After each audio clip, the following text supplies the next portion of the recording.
What's up, everyone? Welcome back to another review, and this time we're taking a look at X-Men Days of Futures Past, the Rogue Cut. So Days of Futures Past is the sequel to The Last Stand and follow-up to The Wolverine. It also serves as a sequel to First Class and is the overall 7th installment into the X-Men film franchise as a whole. So basically, the goals of X-Men, the story of Days of Futures Past is this. It takes place in a distant future where the Sentinels are wiping out all the mutants.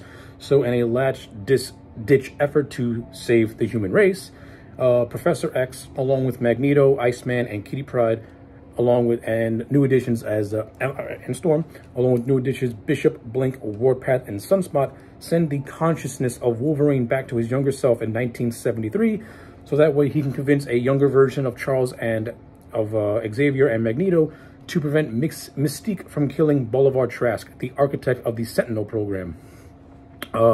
By preventing Mystique from causing this death, it could cause a chain reaction that prevents the Sentinels from being further advanced and created and wiping out the mutant race as a whole. So yeah, there is a lot to cover with X-Men Days of Futures Past. Let's try our best to speed through this review as fast as humanly possible. Overall, I love Days of Futures Past. This was actually the second legitimate X-Men movie that I loved. I loved the Wolverine, and when I saw Days of Futures Past, I was ultimately hyped up at the end in the mid-credits scene of Wolverine and this setup for Days of Futures Past. And I could not wait for 2014 to come, for summer 2014 to come, so I can watch this movie. And when I did, I was not disappointed whatsoever. Bryan Singer returns to the director's chair for the first time since X2, and he had not missed a beat. Yeah, so before I talk about everything else, let's just talk about the production values of this movie, because I think the production values of X-Men Days of Futures Past and the way it balanced out two different storylines is absolutely phenomenal. And you needed someone like a Bryan Singer and his sensibilities to pretty much control a very large ensemble cast that deals with two different time periods and two different versions of these iconic characters. So the scenes that take place in the future, I thought, are actually really well done. I love the desolate wasteland that the world has become because of the Sentinel program and the systematic wiping and the systematic extinction of the mutant race. I like how the mutants are in internment camps. This is a nice little, a nice little homage to, what Magneto faced during his time in Auschwitz. It's happening again, only this time to the mutants. I like that stuff. I thought that stuff was incredibly dark, but it pretty much proves Magneto's point that the war is now here. Like the war that they actually been building up since the first X-Men movie, it was really the war against mutants and man found a way to combat the mutants tenfold by creating the Sentinels. So I love it. I love the depiction of the future. It's this desolate wasteland, the worst place in the world. Nothing is recognizable.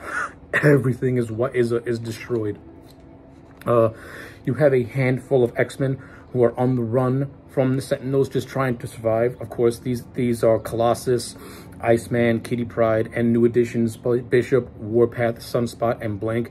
They're constantly on the run from the Sentinel program until they finally link up with Professor X, Magneto, Storm, and Wolverine. And it's when they all come together and form the plan to send Wolverine's consciousness back in time. Of course, they can do that because Kitty Pryde has the power to transfer a person's consciousness. But prior to Xavier hatching this plan, Kitty had only done it can only send someone maybe a week in time, or maybe as far as a month. She has never done something where the person has to go back virtually decades into the past, into her younger self. So that creates a lot of suspense and a lot of drama. And like I said, Bryan Singer handled it absolutely phenomenally. No complaints about that whatsoever. The execution of it worked. The rules that the movie established, it can be very convoluted, very clunky to follow at times, but for the most part, they were able to streamline it as best as they can and try not to make it overly complicated. Even though it is complicated, because time travel has so many different theories to it and what you can do with it. It's really, it's really not easy to follow. But yeah, Wolverine's consciousness overall gets sent back to 1973 in his younger self, pre-adamantium claws. He finds himself in New York, and he pretty much searches for a young Charles Xavier, which he does. He goes to the X Mansion. Like this now. So now we get to the first class portion of the film, which takes place 10 years post the Cuban Missile, the war on the beach. We see Xavier as a broken down man, beaten, defeated. He can walk because Hank had developed a serum that can give him his legs back, but he's overall just a beaten man. Magneto left him. Mystique left him. Once the Vietnam War started, his school became nothing more than just an empty, hollow shell of itself. I love seeing Professor X as just this broken, beaten down man who has just been defeated by the world. You know, the confident man that he was, is no longer here. And I thought James McAvoy's performance in this film was utterly fantastic. This, to me, is where McAvoy really shined as Professor X. And this is where I liked seeing this version of Professor X. It wasn't done in a way to emasculate him or strip him down. But, you know, at the end of the day, mutants are actually people. They just have gifts. And at the end of the day, Professor X is a human being. And when someone who he raised like a sister abandons him, and his best friend abandons him because he couldn't keep them, it's going to affect you. And when you work in your life to want to have your home be a safe haven for mutants, so that way they can learn to live in society and not be afraid all the time, and then a war happens and everything gets taken away from you and you're forced to shut your school down, that can take a toll on a person's psyche. And that's why Professor X is this broken down, beaten man who has just given up on the world and given up on himself. And I absolutely love how it's Wolverine who brings Charles Xavier back. It's a beautiful callback to the first two X-Men movies where Charles did the same thing for Wolverine. And that further develops the father and son relationship that Xavier and Wolverine have had since that first X-Men movie in 2000. Now it's the son trying to help his father, and it works absolutely beautifully. McAvoy and Hugh Jackman have outstanding chemistry with one another. And I love how this movie, yes, Wolverine is the only one that can go back in time, but I like how Wolverine, he ain't really the focal point of this movie. To this movie's credit and to Bryan Singer's brilliance, he focused this movie on the first class section, because this is a first class sequel first. And I love how, and I love it. I absolutely love it because of that. So yeah, how they handle Professor X and his relationships, I thought were fantastic. Jennifer Lawrence as Mystique, I like her better in this movie than I did in First Class. I like how this Mystique is more closer to who she was in the first two X-Men movies. And I like how we see the evolution of the dark path she has chosen to do. And all it takes now is for her killing Boulevard Trask to completing that journey. And I like how she's into conflict with herself. Like she knows what she has to do, but you can see there's some subtle hints of hesitation as well. And I thought J-Law did a really good job at playing the character. I thought she was a really good Mystique. And this is probably her last good performance as the character, to be honest with you. Michael Fassbender as Magneto. I have no complaints about Michael Fassbender as Magneto. He's phenomenal. He's fantastic. He's great. I love the scenes. I love the scenes with him and Charles. I adore the scene with Evan Peters' version of Quicksilver, and he breaks him out of the Pentagon, and you get that awesome Quicksilver scene where he's taking out all the guards in the kitchen. That the infant to Jim Carroch's time in a bottle, fantastic scene. And Evan Peters as Quicksilver, just fantastic. I love his mile-a-minute performance, and as the guy who just can't slow down for even half a second because everything around him moves slow while he's moving fast. Like, I love all that stuff. I thought that stuff was great, and I like the subtle hints of Quicksilver being the son of Magneto. I love that stuff too. That stuff's great. But like I said, Michael Fassbender has a lot of really great moments. I especially love the scene where Charles and Xavier are having a fight on the plane, and Magneto says that Charles blames Magneto for stealing Mystique, and he blames Magneto for abandoning him. Then Magneto fires back and says, "We lost all these mutant brothers who were killed and experimented upon because you, Charles, abandoned us." I love that stuff. Fantastic acting. McAvoy and Fassbender. I can't get enough of these two with these two's on-screen chemistry. They bounce off each other so damn well. So damn well. I love the performances. I love Michael Fassbender in this movie, just like I loved him in First Class. Days of Future Past is no different. He owns the role of Magneto. He is the perfect young Magneto. And I like how Magneto also wants to, and I like how Magneto, he wants to kill Mystique just to ensure the mutant race, because he knows that if he kills Mystique, Boulevard Trask will live, and the over-the-top Sentinel program won't be really created in his mind.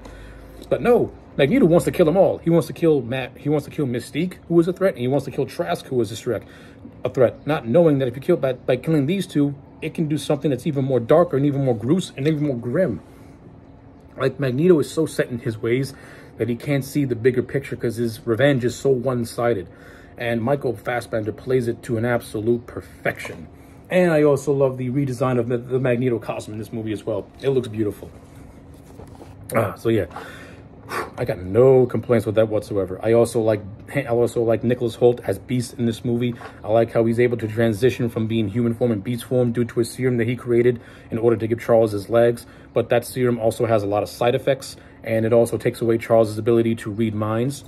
And I like how this is treated as Charles being addicted to like a drug like heroin. Like, he can't live without this drug. In order for him to go day to day, he needs to take this drug. Like, I loved it. I love seeing junkie Professor Xavier. And like I said, I also love seeing his course at redemption and going to who he is and going to who he is as old man Professor X, the mentor, the father figure, the man who you want to be. Like, you know, seeing that journey is, I cannot praise this movie enough for how it handled Professor X. I'm sorry. He's like, his story arc in this entire movie is fantastic. Like, it really, like, this movie could have been about him and his journey, and I would have given it, still would have given it high remarks. I know I've been droning about that for so long. I just love it so much. And I like the way it's handled. But like I said, Nicholas Hoult as Beast, he's a lot of fun. He has a lot of cool scenes. I love the fight scene he has with Wolverine. I love the fight scene he has with Magneto in Paris. I think all that stuff is fantastic. And Nicholas Hoult's performance, I love Nicholas Hoult as Beast. He's fantastic. I like the chemistry that he has with James McAvoy. They really do come across as being very good friends. I enjoy that stuff immensely. And I like the scenes that he has with Hugh Jackman as well. Knowing that Wolverine and Beast are friends in the mainline continuity, it's fun seeing Wolverine tease him a little bit. I like all that stuff. Those are nice little humorous moments of levity, so to speak. I enjoyed it a lot. All right, so yeah, that's all the stuff that takes place in the past. Now, how do the future scenes come about? I like the stuff from the future scenes. It's always fun seeing Patrick Stewart as Professor X. Always fun seeing Ian McKellen as Magneto. And I love seeing older versions of these characters work together for a greater cause. You know, it's almost as if their friendship has been repaired out of desperation for a greater threat. I know I enjoyed the scenes in the future, in the desolate future. You know, it was fun seeing Halle Berry come back as Storm. You know, she had nice little moments. I think the new additions, of Sunspot, Warpath, Blink, and Bishop, I thought they were kind of underutilized in a lot of areas. We don't really get to know their histories or backstories, but we do get to see them use their mutant powers as a team, and that was fun to see, and I ain't gonna lie about that. Fun to see Sean Ashmore return as Iceman. He has some nice little moments. Daniel Crudmore returns as Colossus. He has some nice moments too when he's beating down some Sentinels. So yeah, I enjoyed the stuff in the future. Now, let's get to the brass taxes and what this version of Days of Futures Past really leads up to. So, while Wolverine and his friends are in Paris, he sees Stryker and he starts to have like a PTSD moment. And this is where Kitty Pryde briefly loses control of Wolverine, and he stabs her accidentally while during a panic because seeing Stryker triggered him. So because now Kitty Pryde is losing a lot of blood, Iceman comes to the conclusion that they need someone that can, you know, take Kitty's power and take her place to finish the job. This is what brings in Rogue and the whole sequence of Iceman, Magneto, and Professor X going to the X mansion and trying to rescue Rogue, who is in Cerebro. Now, the reason why she's in Cerebro is so that Professor X can track her. And I love this whole sequence. I thought the sequence was really well done. I like how this is Iceman's last stand and how he dies as he and Magneto try to save Rogue from her entrapment, which they eventually do. And this is what brings Rogue to where they are presently in this little hideaway that they're in. And I like this. You know, in the first X-Men movie, it was Wolverine who helped Rogue, and now Rogue is returning the favor and helping Wolverine. And this plays perfectly into the father-daughter relationship that Rogue and Wolverine had in the first three X-Men movies. I like that callback. Like, this movie did a lot of callbacks to the franchise, with Professor X being a father figure to Wolverine and Wolverine being a father figure to Rogue. You know, Professor X helped Wolverine, and now Wolverine returns the favor by helping Professor X. Wolverine helped Rogue, and now Rogue's is now returning the favor by helping Wolverine. It's really a damn shame that Rogue was cut out of this movie, and it's a really damn shame that this is not the version we got in theaters, because it plays so well into the greater storyline of the X-Men. It makes everything come full circle in a way. And that's why I think the Rogue cut is the overall superior version of Days of Futures Past. It brings in a lot of nice little things that really should have been in this movie. But anyway, Rogue takes control of Wolverine. He goes back and then the overall mission gets finished, which leads to the big climax where Bolivar Trask and President Nixon are given a speech. They unravel these Sentinels, but something goes wrong because earlier in the movie, Magneto had corrupted the Sentinels, and now he's in control of them. And this is the epic scene where he brings this baseball stadium, plants it right down in the middle of the White House. And this is where the big climax happens, and this is where Mystique makes the decision that will either break or make. And she chose to wound Magneto, preventing him from killing the president, and Bolivar Trask ends up going to jail. By the way, Bolivar Trask, played by Peter Dinklage, I thought was actually really good. Very refreshing to see a villain from X-Men lore who is not Magneto or Stryker become center of attention. And of course, it's X-Men movies. They can't live without Stryker or Magneto. Even though I love Magneto's characterization with Michael Fassbender, is fantastic, they just had to bring in Stryker, which they did. And this movie teases the relationship of Stryker and Wolverine, especially at the end, where Stryker fishes Wolverine's body out of the canal that he was sent in because of Magneto, after he kind of like entraps him in these metal barrages. But yeah, ultimately, Mystique chooses to be a hero. It chooses to be a hero and not kill Bolivar Trask, not kill the president. And this is what erases the desolate future. And really, this entire thing just erases everything from Origins, from X-Men Origins, all the way to the Wolverine. So pretty much Days of Futures Past creates a clean slate with the First Class timeline being the primary timeline. And Wolverine, his consciousness goes back to the future, which is much more cleaner, where all his friends are alive and well. And I love seeing the cameos of Jean Grey, love seeing Cyclops, love seeing Beast. Kelsey Grammer returns, even if it's for a split second. Same thing with James Marsden, even for a split second. I love the reunion that he has with Jean. I love the reunion that Wolverine has with Professor X, who has found himself again. I love all this stuff. Like, Days of Futures Past was Endgame before Endgame. And if this was the last X-Men movie under the Fox banner, I would have not been disappointed whatsoever, because this would have been a beautiful send-off for the original cast. which evidently it was. However, not so evidently, you still got more movies out of it. You got, well, depending on how you look at it, you got more movies out of it. I like everything post Days of Futures Past. Most I liked, while the latter two I did not care for at all, and I'll get to those eventually. But yeah, Days of Futures Past did a beautiful job at pretty much giving the original timeline a beautiful send-off, and taking the new timeline, the First Class timeline, into new and uncharted waters. And that's more evident, and that's very evident in the post-credit scene, where we see Ansabanor, Apocalypse, the first mutant, building a pyramid, setting up for what was to come. So, yeah, like I said, there was a lot to unpack with X-Men Days of Futures Past. I love this movie. This is one of my favorite X-Men movies, despite despite certain mutants not getting enough screen time, and, you know, forcing in, and a lot of the First Class mutants kind of not having a whole lot to do.